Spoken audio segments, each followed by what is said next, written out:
anybody thinking, ooh, our butts are touching?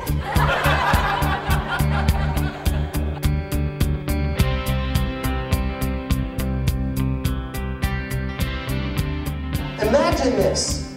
Imagine you're at a coffee shop and you're in one of those coffee shops where there's a huge lineup and it's staking out the door and it's a nice hot day and you just can't believe how slow the line is going. And in short order, you start speaking to the person next to you in line and that question comes up. What's that question? What do you do? Why is it so hard for people to answer such a simple question? And the little voice in the back of our minds is constantly barking at us. Use this, do that, lead with the highest level benefit. Don't use a negative statement. Only use open-ended questions. You must have heard that one, right? And I've noticed that there are typically 3 ways that people answer the question, what do you do? The first way that people answer the question is what I call the business card approach.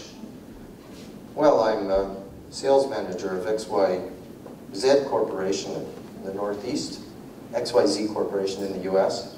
And is that likely to engage the other person in conversation?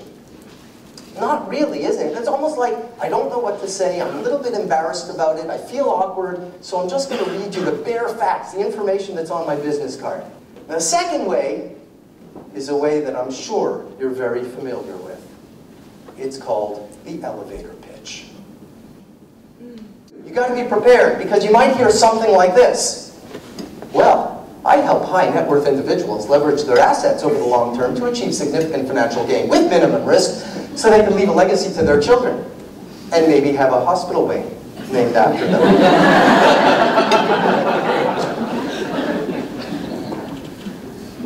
And then what comes next? Would you like to know more?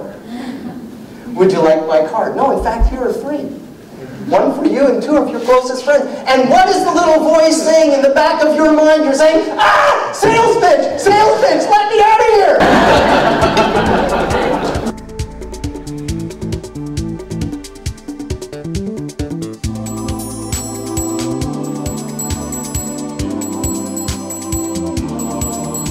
Has anybody ever had that experience where you tell somebody what you do or something like that, and they say that's cool, and your first response is, it's just what I do.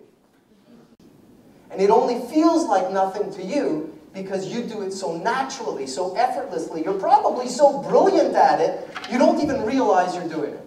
So I have a question for you. And the question is it possible that you do something so brilliantly that you're not even aware that you do it? But unless you take the time to really discover what it is that drives you, what it is that you have that's really genuinely of value. Unless you take the time to do that, you may end up saying the wrong thing really, really well. And that's not going to serve you very well. Yes, everything starts with a conversation. And the most important conversation is the one you have with yourself. Enjoy the rest of the conference. It's a beautiful day. Thank you very much.